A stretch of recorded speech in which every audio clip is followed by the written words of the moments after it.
As a child, I grew up in a small southern Missouri town just north of the Ozark mountain range. There were about 10,000 people living there and, for the most part, they preferred to keep to themselves.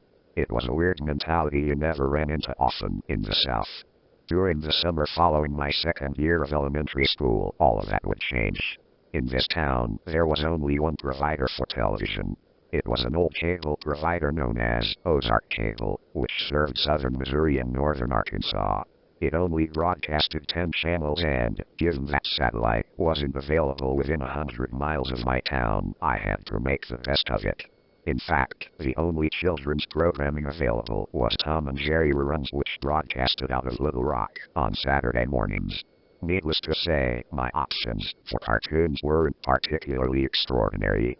At the beginning of summer vacation, following second grade, my family received a notice from Ozark Cable, as did the other 10,000 residents in town. The statement noted that a new, high-tech broadcasting station was to complete construction just north of town. In addition, my town would now be receiving 30 new channels, including Nickelodeon. I was as excited as any child my age would be. I would finally be able to watch new cartoons anytime during the week. During the third week of summer vacation, the broadcasting station went operational and my small town finally entered the digital age. Static no longer interrupted regular programming, show lineups no longer switched without notice, and, of course, I finally had Rocko's Modern Life. Overall, I was a pretty happy 7-year-old kid. That's when it started. I heard it first from one of my friends. Apparently, his parents had been watching late-night entertainment around midnight or 1 in the morning when sporadic interferences in the broadcast began to occur. Images of an eyeless man flashed on the screen for seconds at a time, accompanied by startlingly loud white noise. Apparently, it was loud enough to wake my friend up. Unsettled, his parents contacted the cable provider and notified them about the incident, and were subsequently told that it would be looked into. However, the problem persisted. Eventually, it became so frequent and widespread throughout the town that my parents actually prohibited me from watching any television between midnight and dawn. Not that I was interested in doing so, anyways. Soon, no one watched any late-night television. There were rumors of television sporadically turning on and displaying the eyeless man, seeming to reach out towards the viewer. They were just rumors.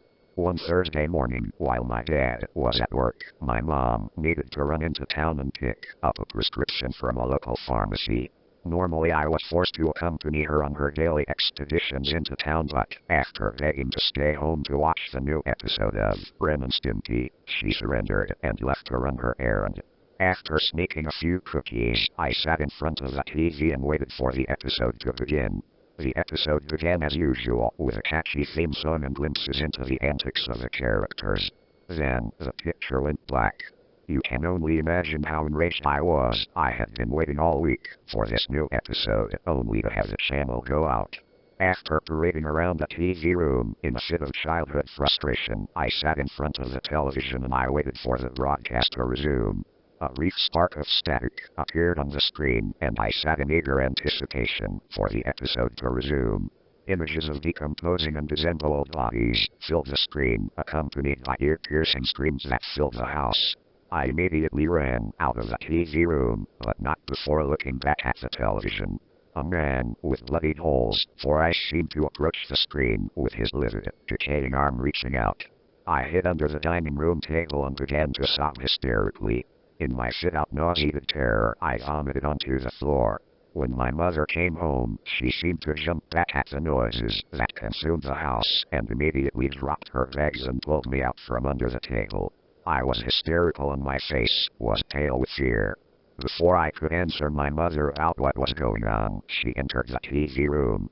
The screaming stopped. She unhooked the television. When I finally told her what happened, we heard a knock on the door. It was my friend and his parents. He was sobbing and was hiding his face against his mother's shirt. They experienced the same thing I had. Everyone in town did. Almost immediately, local law enforcement became involved due to the nature of the images. After a week of no television and sleeping in my parents' bed, the local police department issued a statement. It wasn't as conclusive as we had wished.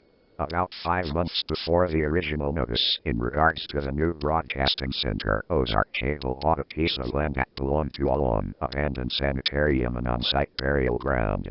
In addition to demolishing the decrepit building, over 200 bodies were exhumed and cremated without warrant to make room for the miles of underground cables. Ozark Cable was immediately fined and its owner was prosecuted. After 3 months of legal battles, the cable company eventually shut down, with satellite television taking its place soon after. The source of the images remains unknown. It is also unknown how the broadcasts even happened in the first place.